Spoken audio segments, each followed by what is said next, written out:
ओम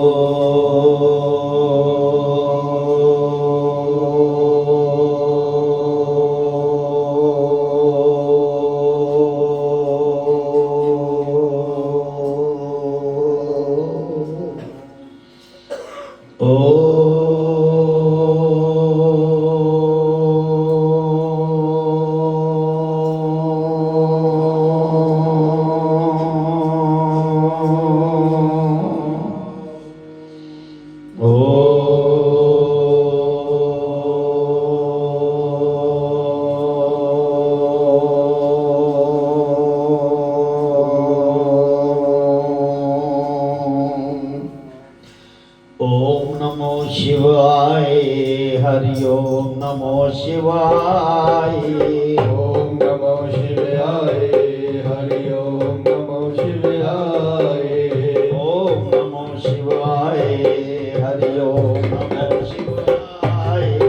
ओम नमो शिवाय। हरि ओम नमो शिवाय। ओम नमो शिवाय। ओम नमो शिवाय। ओम नमो शिवाय। ओम नमो शिवाय। ओम नमो शिवाय। ओम नमो शिवाय। ओम नमो शिवाय। ओम नमो शिवाय। ओम नमो शिवाय। ओम नमो शिवाय। ओम कलिं कृष्णाय नमो। ओम कलिं कृष्णाय नमो। ओम कलिं कृष्णाय नमो। ओम कलिं कृष्णाय नमो। ओम कलिं कृष्णाय नमो। ओम कलिं कृष्णाय नमो। ओम कलिं कृष्णाय नमो। ओम कलिं कृष्णाय नमो। ओम नमो भगवते वासुदेवाय। ओम नमो भगवते वासुदेवाय। ओम नमो भगवते वासुदेवाय। ओम नमो भगवते वासुदेवाय। ओम नमो भगवते वासुदेवाय। ओम नमो भगवते वासुदेवाय। बोल सद्गुरुदेव महाराज की जय। बोल शंकर भगवान की जय। परम पूजनीय महात्मा ज्ञानगिरी महाराज की जय। बोल सियापति रामचंद्र रामचंद्र महाराज की जय। पवन सुत हनुमान की जय। बोल राधा कृष्ण भगवान की जय। बोल गीता माता माता की जय। बोल गंगा जमुना सरस्वती माता की जय। बोल माघ महात्म मातम की जय। सच्चियां जोता वाली माता त्वरी सदा ही जय। गुरु रूप सत्संग जी, आप बहुत ही भाग्यशाली हैं जो गुरु चरणों में बैठकर श्रीमद् भगवत गीता और माघ महात्म का पाठ श्रवण कर रहे हो। ये दुर्लभ है, बहुत अति दुर्लभ। ऐसे व्यक्तियों को प्राप्त होता है जिनका पहले भी पुण्य होता है, पिछले जन्म का पुण्य, या जन्म से जिस खानदान में जन्म ले लेना, वो पहले ही भगवान की शरण में लगे हुए हों। ऐसा पुण्य जन्म ही ऐसी कथाएं सुन के अपने आप को मोक्ष को प्राप्त होता है, यानी कि गुरु शरण में जाके ब्रह्म पद में जा लीन होते हैं, आवागमन के चक्कर से छूट जाते हैं, माया की दुनिया से बाहर निकल जाते हैं। बोल सद्गुरुदेव महाराज की जय। अब ये भी भजन बहुत सुंदर प्रधान जी ने बोला, रघुपति राघव राजा राम। कितनी अच्छी बात है। राम का नाम रघुपति, राघव, राजा राम, पतित, पतित माना गिरा हुआ, पावन, गिरे हुए को पवित्र करना वाला सीताराम, गिरे हुए को पवित्र करने वाला राम का नाम, ईश्वर का नाम। बोल शंकर भगवान की। कोई बात नहीं, राम नाम का गिरदा की बूटा किसी से ईश्वर के सच्चे हृदय से लेने वाला, कोई बात नहीं, शुद्ध अशुद्ध सब ठीक हो जाता है।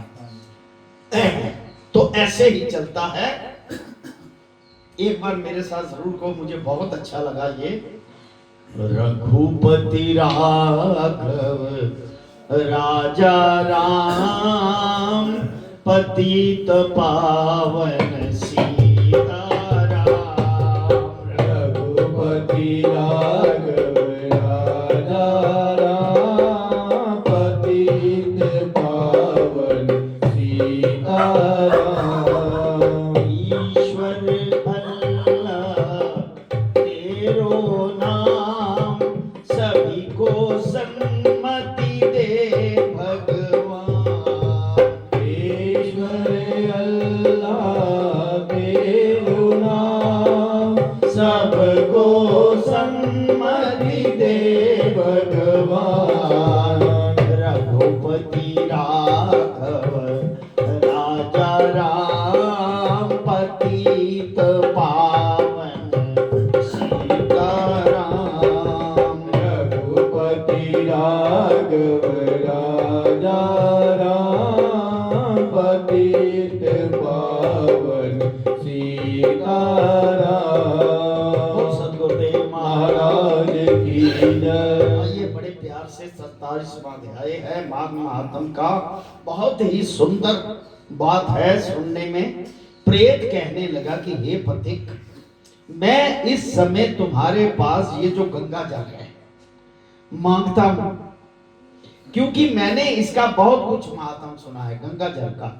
मैंने इस पर्वत पर गंगा जल का बड़ा अद्भुत आश्चर्य देखा, इसलिए ये जल मांगता हूं। क्योंकि मैं प्रेत योनि में अति दुखी। एक ब्राह्मण अनधिकारी को यज्ञ कराकर ब्रह्म राक्षस हो गया। अनधिकारी, अब देखिए अनधिकारी हो, जिसको जिसकी जरूरत नहीं थी मैंने उसको जबरदस्ती कराया, इससे मैं दुखी हो गया। हमारे साथ 8 वर्ष तक रहा। उसके पुत्र ने उसके अस्थियों को इकट्ठा करके गंगा जल में कण-कण स्थान में गिरवा दिया। उसी समय वह राक्षस त्याग कर सदगति को प्राप्त हुआ। ये मैंने प्रत्यक्ष देखा है, इसलिए मैंने तुमसे प्रार्थना की। मैंने पहले जन्म में तीर्थ स्थानों में बड़े बड़े दान लिए थे।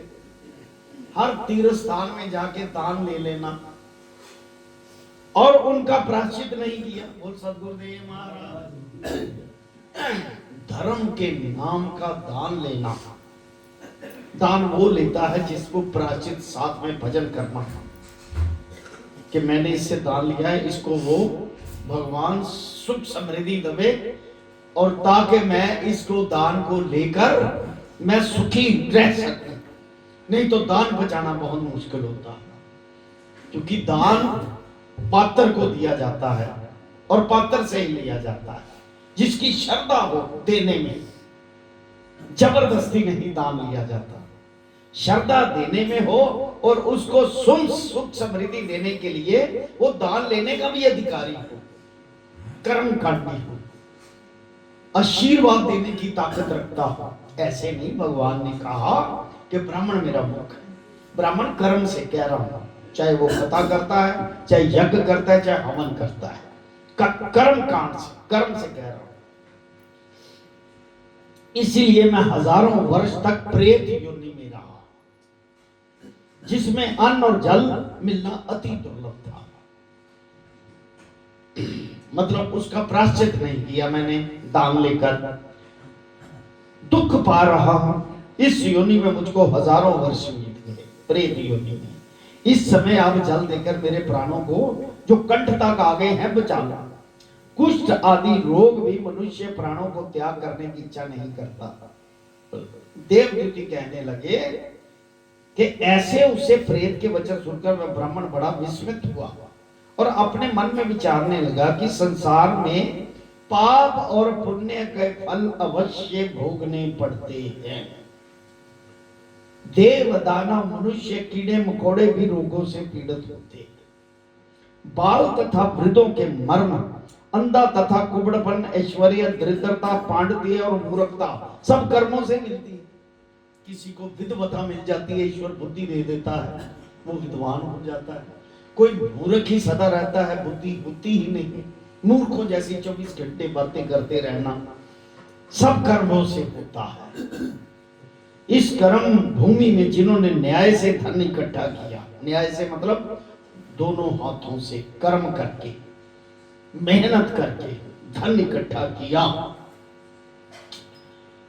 वह धन्य है। ये सुनकर प्रेत गदगद वाणी से बोला, हे पथिक, मैं जानता हूं कि आप सर्वज्ञ हो। आप मुझको जीवन का आधार जल इस प्रकार दो जैसे मेघ चातक को देता है। चातक पक्षी का नाम है एक। वो 1 साल इंतजार करता रहता है कि कब सावन की बूंद मेरी चातक में, उसी से ही सारा साल वो मतलब प्यास हो जाता है एक बूंद से। तब पथिक कहने लगा कि हे प्रेत, मेरे माता पिता, वाह बहुत अच्छी बात, भृगु क्षेत्र में बैठे हैं मेरे माता पिता। प्रेत को बोल रहा है वो मुसाफिर, मैं उन्हीं के लिए जल लाया हूं। अब वहां राक्षस ने जल मांग लिया और प्रेत कहता है मैं उनके लिए जल लाया हूं। मुसाफिर कहता है पथिक, बीच में तुमने गंगा का सकम जल मांग लिया, राक्षस ने मांगा। अब इसी धर्म में संदेह में पड़ गया हूं कि क्या करूं। मैं मां बाप के लाया हूं, आपने रास्ते में मांग लिया कि मेरे प्राण कंठ में फंसे हुए हैं। अब वहां पर फैसला करना है कि क्या फैसला होना चाहिए, क्योंकि एक जल है और 2 चीजें उसे, 2 पुरुषों को चाहिए, 2 लोगों को चाहिए। अब जिसके प्राण बचाने हैं या प्राण की रक्षा पहले करनी है, पहले उसको जल देना। माता पिता के लिए बाद में भी लाया जा सकता है। कहने का मतलब पहले परोपकार, बाकी काम बाद में। यहां पर धर्म का फैसला करना आ जाए तो स्वार्थ नहीं वहां दिखना, इसका मतलब ये है। एक तो अपने माता पिता के लिए, एक पर स्वार्थ का काम है। वहां पर क्या धर्म कहता है कि पर स्वार्थ काम होना चाहिए, तो भगवान की रक्षा करते हैं, दोनों की रक्षा कर देते हैं। जैसे एक बार कोई सन्यासी तपस्वी था, तो एक शिकारी किसी पंछी के पीछे, बाघ के पीछे लगा हुआ था। पंछी जो था वो पंछी उसकी झोली में गिर पड़ा जख्मी होके। अब शिकारी आया, कहता मैं तो भूखा हूं, मुझे भूख लगी है, मैं तो इसे खाऊंगा, मेरा कर्म है खाना। वो कहता ये मेरी शरण में आया है।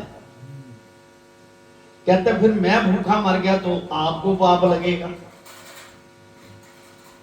कहता ये मर गया, मेरी शरण में आया, तो इसका क्या होगा।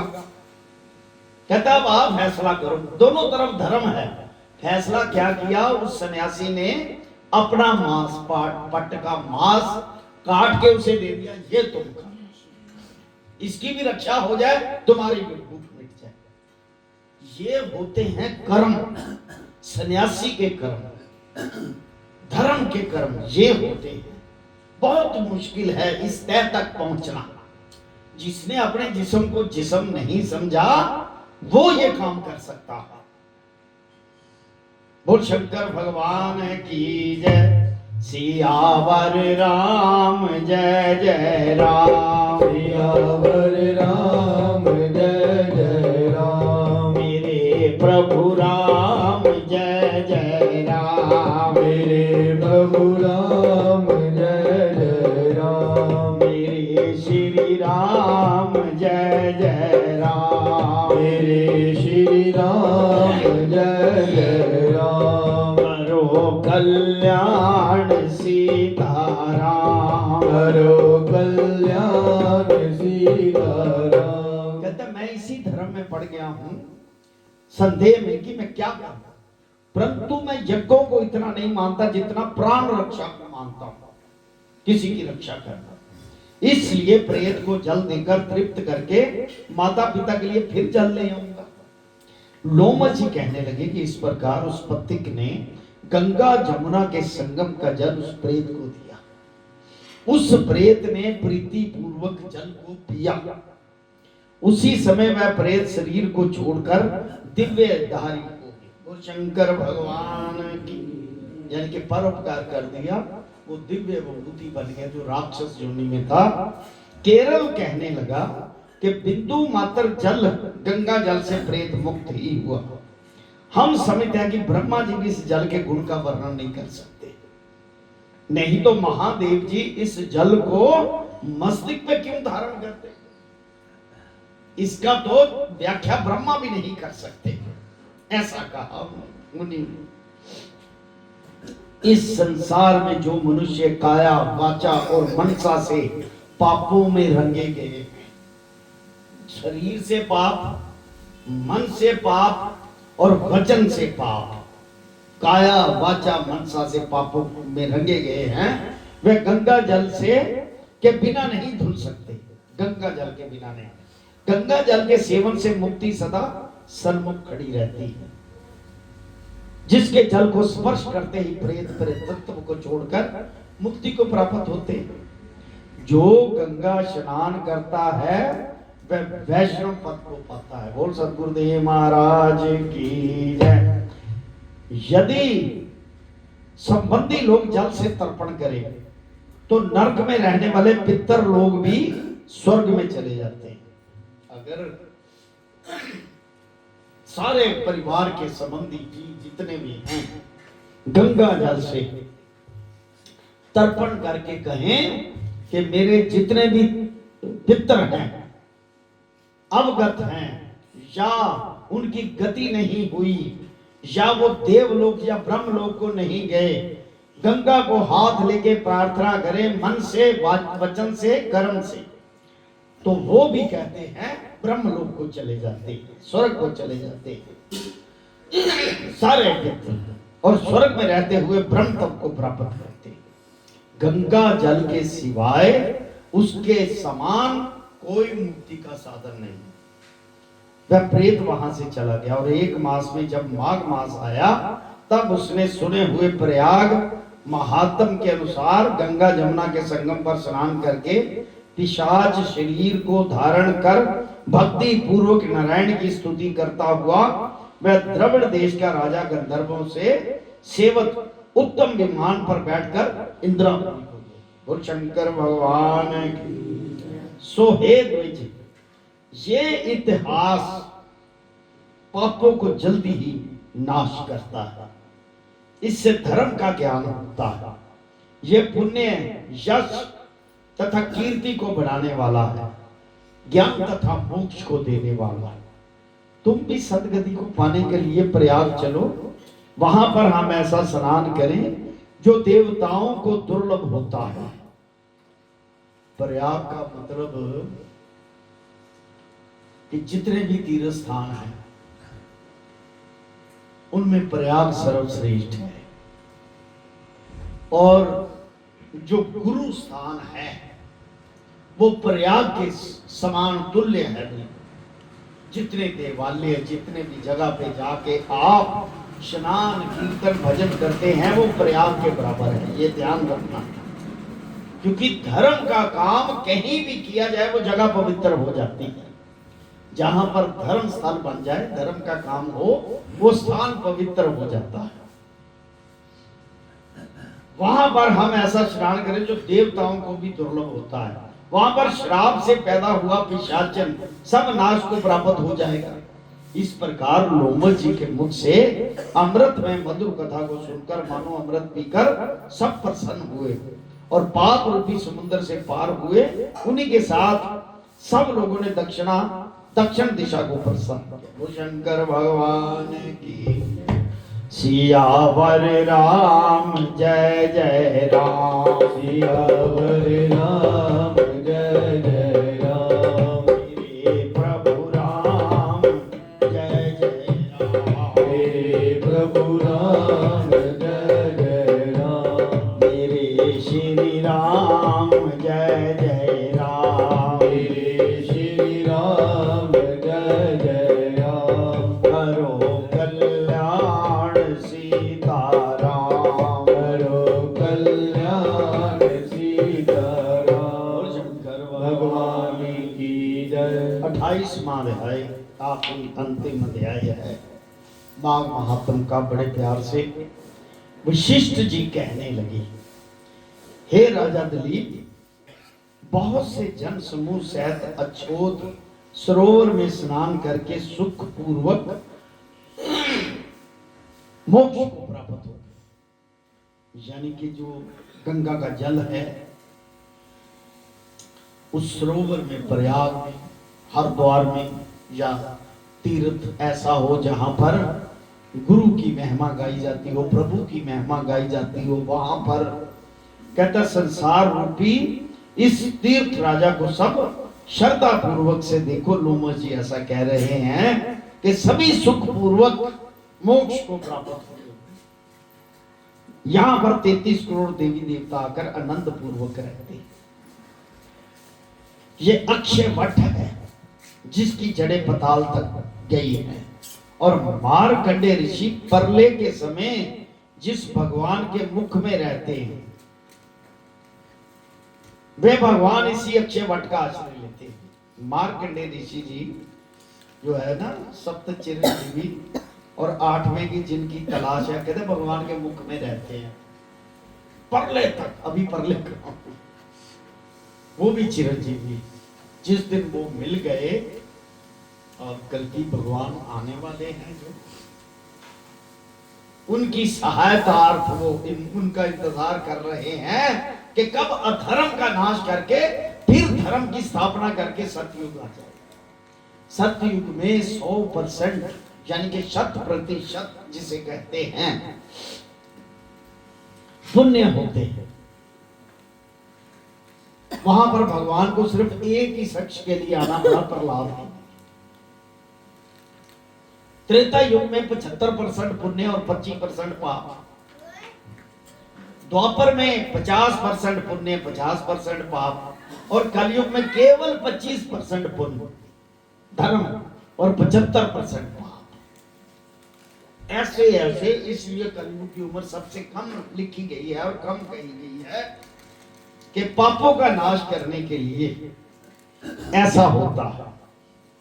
सियावर राम जय जय राम, सियावर राम जय जय राम, मेरे प्रभु राम जय जय राम, मेरे प्रभु राम जय जय राम, करो कल्याण सीताराम, करो कल्याण सीताराम। मार्कंडे ऋषि परले के समय जिस भगवान के मुख में रहते हैं वह भगवान इसी अक्षय वट का आश्रय लेते हैं।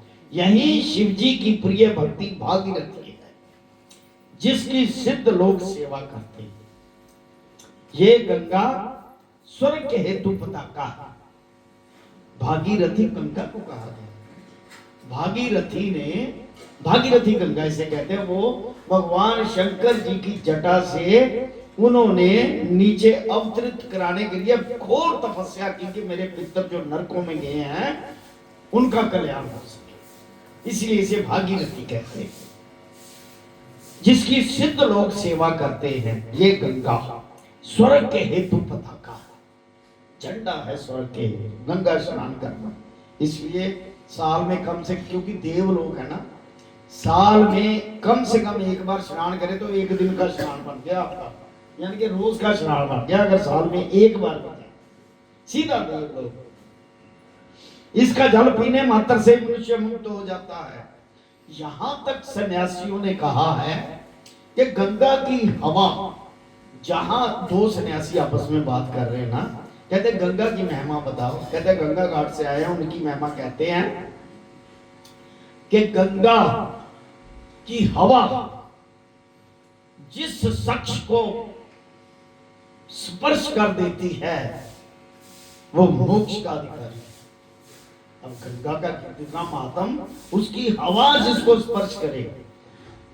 दूसरे सन्यासी ने कहा है अगर मन वचन कर्म से गंगा का नाम लेने से ही, स्नान तो दूसरी बात है, गंगा का नाम लेने से ही, जो भगवान विष्णु के चरणों से लेकर भगवान शंकर जी की जटा तक वहां पर जिसका वास था वो जो अवतरित हुई है लोगों के कल्याण के लिए, कहते उनका केवल नाम लेना ही मोक्ष का अधिकारी। बोल गंगा मैया की मोक्ष का अधिकारी। इसीलिए अस्थियां आए तो चलो जगह जगह बन गई है बात, गुरु लोग अपनी जिम्मेवारी ले रहे हैं, अच्छी बात है, लेकिन गंगा ही अधिकारी है मोक्ष। सबसे पहले गंगा अधिकारी, इसीलिए गंगा में अस्थियां बहाई जाती हैं। तो शंकर भगवान की जय, सियावर राम जय जय राम, सियावर राम जय जय राम, मेरे प्रभु राम जय जय राम, मेरे प्रभु राम जय जय राम, मेरे श्री राम जय जय राम, मेरे श्री राम जय जय राम। बोल सद्गुरुदेव महाराज की जय। हे मुनि, सभी प्राणी इस नदी को यमुना से मिली हुई पाते हैं। इसका संगम बड़े पुण्य से प्राप्त होता है। इसके स्नान से जन्म मृत्यु रूपी दावानल से कोई नहीं पाता, परंतु ज्ञान प्राप्त करके मुक्त हो जाता है। यहाँ पर स्नान करने से सभी प्राणी बिना ज्ञान के भी मुक्त हो जाते। कोई तो ज्ञान पाके विद्वान बन के मुक्त हो जाता है, लेकिन गंगा में स्नान करके अगर मन में ये सोचा जाए कि मेरा मोक्ष हो, तो उसका मोक्ष हो जाए।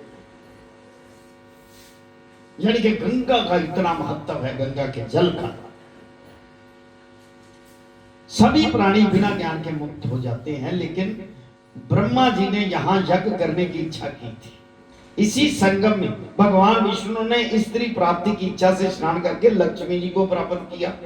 यहाँ पर त्रिशूलधारी शिव जी ने त्रिपुर दैत्य को मारा और प्राचीन काल में उर्वशी स्वर्ग से गिरी थी, तथा स्वर्ग पाने की इच्छा से यहाँ पर स्नान करने से नहुष कुल के राजा ययाति के वंशधर पुत्र प्राप्त किया। यहाँ पर इंद्र ने प्राचीन काल में धन की इच्छा से स्नान किया था और माया से कुबेर के सब धन को प्राप्त किया था। प्राचीन काल में नारायण तथा नर ने हजारों वर्ष तक प्रयाग में निराहार रहकर उत्तम धर्म किया था। यहाँ पर जेगाश्वे सन्यासी ने महादेव जी जैसी शक्ति वाले से विजय पाई थी तथा अनिमा आदि योग के अति दुर्लभ ऐश्वर्य प्राप्त किए थे। इसी क्षेत्र में तपस्या करके श्री भारद्वाज सप्त ऋषियों में सम्मिलित हो गए थे। जिन्होंने भी जहां स्नान किया सबको स्वर्ग की प्राप्ति हुई।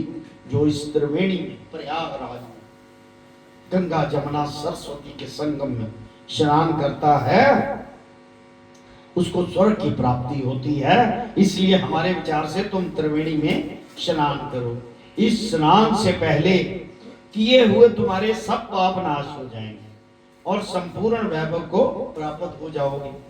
ऋषि के इस प्रकार के सत्य वचन सुनकर त्रिवेणी में स्नान करने से सबकी पिशाचता नष्ट हो गई। शाप से विमुक्त होकर उन्होंने अपना शरीर धारण कर लिया। वेद निधि ने अपनी संतान को देकर प्रसन्नचित होकर लोम जी को संतुष्ट किया और कहा कि आपके अनुग्रह से ये श्राप से विमुक्त हुए। अब आप इन बालकों के योग्य धर्म को कहिए। यानी कि इसके साथ साथ ये भावना जरूर है कि गंगा के स्पर्श से या गंगा का नाम लेने से मुक्त है, पर ये मन में जरूर होना चाहिए कि मैं मुक्त हूं। यानी कि नाम भी जाली नहीं लेना, स्नान भी करना है तो ये भावना रख के करना है, तब मुक्ति तक प्राप्त हो जाती है। बाकी चीजें तो बहुत छोटी हैं। लोमा जी कहने लगे कि युवा कुमार ने वेदों का अध्ययन समाप्त कर लिया है, इसलिए इन कन्याओं के प्रीति पूर्वक कर कमलों को ग्रहण करें। तब लोमा जी तथा अपने पिता की आज्ञा से वो ही ब्रह्मचारी ने उन्हीं 5 कन्याओं से विवाह किया। इन कन्या के सब मनोरथ पूर्ण हुए। जिसके घर में लिखा हुआ यह महात्म पूजा जाता है, वहां नारायण जी स्वयं पूजे जाते। अब आप सब ने इस महात्म को पूजा, पूरा महीना भोग लगाया, प्रसाद बांटा, सब कुछ किया, पूरा महीना। ये आपका अपना ही घर है। गुरु का घर अपना ही घर होता है। गुरु की शरण, गुरु के चरण अपना ही घर होता है। ये स्थान पुष्कर तीर्थ में, प्रयाग में, गंगा सागर में। अब देखिए, सिर्फ कहा था ना त्रिवेणी का सारा है, लेकिन उन्होंने कहा प्रयाग में, पुष्कर तीर्थ में, गंगा सागर में, देवालय में, देव मंदिर में, यानी कि कहीं भी गुरु का मंदिर, देव मंदिर, शिवालय, शिव मंदिर तथा कुरुक्षेत्र में, विशेष करके काशी में इसका पाठ अवश्य करना चाहिए। आप तो देवालय में कर रखे, एक ही बात है, सब तीर्थ एक ही जगह है। 68 तीर्थ गुरु शरण, त्रिवेणी भी यहाँ है। ये भजन नहीं बोला, जतिन ने बहुत बोलता घर में। 68 तीर्थ गुरु शरणन में, गुरु चरण, गुरु के पैरों में 68 तीर्थ हैं, जितने भी हैं, चाहे प्रयाग है, त्रिवेणी है, गंगा सागर है, कोई भी है। यहाँ पर माघ महात्म का पाठ और जो सुन रहे हैं, अगर मन में भावना हो और कल्याण ना हो, ऐसा हो ही नहीं सकता। वो शंकर भगवान है कि जिसके घर में लिखा हुआ यह महात्म पूजा जाता है, नारायण से पूजे जाते हैं।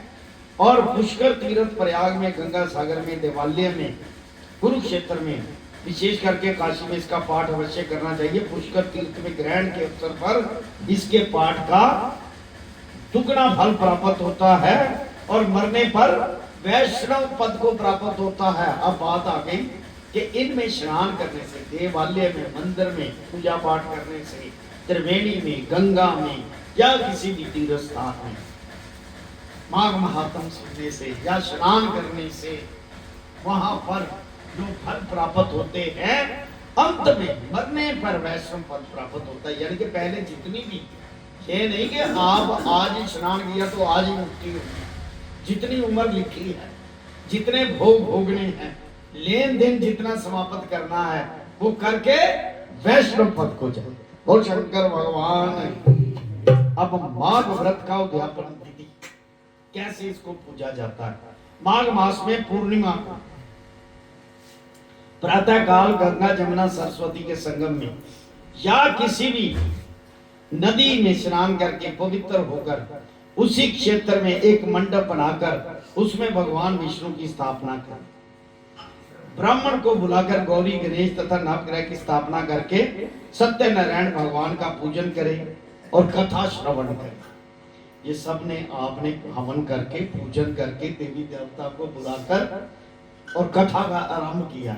उसमें माघ महात्म चला सारा और कथा श्रवण करें।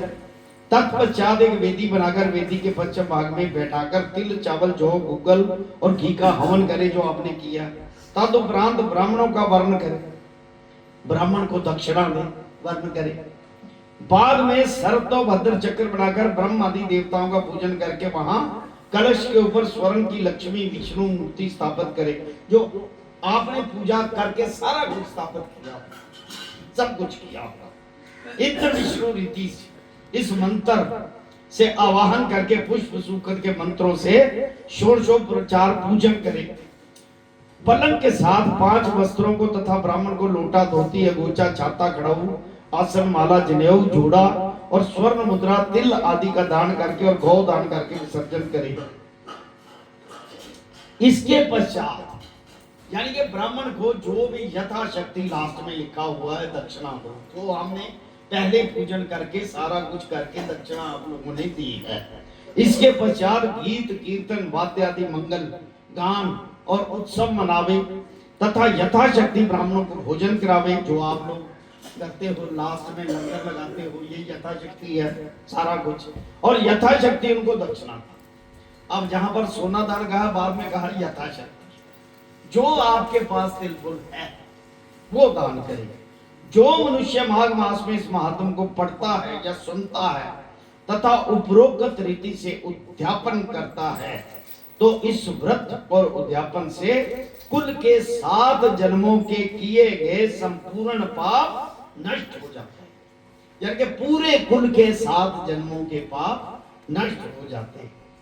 उस मनुष्य को सुख, संतति एवं सौभाग्य प्राप्त होते हैं तथा सकल मनोरथ सिद्ध हो जाते हैं। बोल सद्गुरुदेव महाराज की। ओम तत्सत, ओम तत्सत, ओम तत्सत। किसी वजह से कोई शब्द गलत पढ़ा गया हो, क्योंकि अनजान आदमी है, ना हम कथावाचक ना हम विद्वान, सिर्फ गुरु के सेवक, गुरु की शरण में बैठे हुए, तो मैं आपसे माफी मांगूंगा। कोई गलत शब्द पढ़ा गया हो या किसी के मन में कोई चोट लगी हो तो मुझे क्षमा कर, क्षमा प्राचित करने का दिन। बोल शंकर भगवान की। सियावर राम जय जय राम, सियावर राम जय जय राम, मेरे प्रभु राम जय जय राम, मेरे प्रभु राम जय जय राम, मेरे श्री राम जय जय राम, मेरे श्री राम जय जय राम, करो कल्याण सीताराम, करो कल्याण सीताराम। बोल शंकर भगवान भगवान की जय। गोविंद हरे गोपाल हरे, जय जय प्रभु दीन दयाल हरे, गोविंद हरे गोपाल हरे, जय जय प्रभु दीन दयाल हरे, गोविंद हरे गोपाल हरे, जय जय प्रभु दीन दयाल हरे, गोविंद हरे गोपाल हरे, जय जय प्रभु दीन दयाल हरे, जय जय प्रभु दीन दयाल हरे, जय जय प्रभु दीन दयाल हरे, जय प्रभु दीन दयाल हरे, जय जय प्रभु दीन दयाल हरे, जय जय प्रभु दीन दयाल हरे, जय जय प्रभु दीन दयाल हरे, गोविंद हरे गोपाल हरे, जय जय प्रभु दीन दयाल हरे, गोविंद हरे गोपाल हरे, जय जय प्रभु दीन दयाल हरे, जय जय प्रभु दीन दयाल हरे, जय जय प्रभु दीन दयाल हरे, जय जय प्रभु दीन दयाल हरे, जय जय प्रभु दीन दयाल हरे, जय प्रभु दीन दयाल हरे, जय जय प्रभु दीन दयाल हरे, जय जय प्रभु दीन दयाल हरे, जय जय प्रभु दीन दयाल हरे, गोविंद हरे गोपाल हरे, जय जय प्रभु दीन दयाल हरे, गोविंद हरे गोपाल हरे, जय जय प्रभु दीन दयाल हरे, जय जय प्रभु दीन दयाल हरे, जय जय प्रभु दीन दयाल हरे। महाराज की जय। गुरु महाराज ने इसीलिए माघ महीने में स्नान और ये श्रीमद् भगवद गीता का पाठ रखा है, क्योंकि माघ का बहुत महत्व है। 12 महीनों में माघ की बड़ी इंपॉर्टेंस, बहुत महत्व है इसका। ओम नमो शिवाय, हरि ओम नमो शिवाय, ओम नमो शिवाय, हरि ओम नमो शिवाय, ओम नमो शिवाय, हरि ओम नमो शिवाय, ओम नमो शिवाय, हरि ओम नमो शिवाय, नमो शिवाय ओम नमो शिवाय ओम नमो शिवाय ओम नमो शिवाय ओम नमो शिवाय ओम नमो शिवाय ओम नमो शिवाय ओम नमो शिवाय ओम नमो शिवाय ओम नमो शिवाय ओम कलिं कृष्णाय नमो ओम कलिं कृष्णाय नमो ओम कलिं कृष्णाय नमो ओम कलिं कृष्णाय नमो ओम कलिं कृष्णाय नमो ओम कलिं कृष्णाय नमो ओम कलिं कृष्णाय नमो ओम कलिं कृष्णाय नमो ओम कलिं कृष्णाय नमो ओम कलिं कृष्णाय नमो ओम नमो भगवते वासुदेवाय ओम नमो भगवते वासुदेवाय ओम नमो भगवते वासुदेवाय ओम नमो भगवते वासुदेवाय ओम नमो भगवते वासुदेवाय ओम नमो भगवते वासुदेवाय ओम नमो भगवते वासुदेवाय ओम नमो भगवते वासुदेवाय ओम नमो भगवते वासुदेवाय ओम नमो भगवते वासुदेवाय बोल सद्गुरुदेव महाराज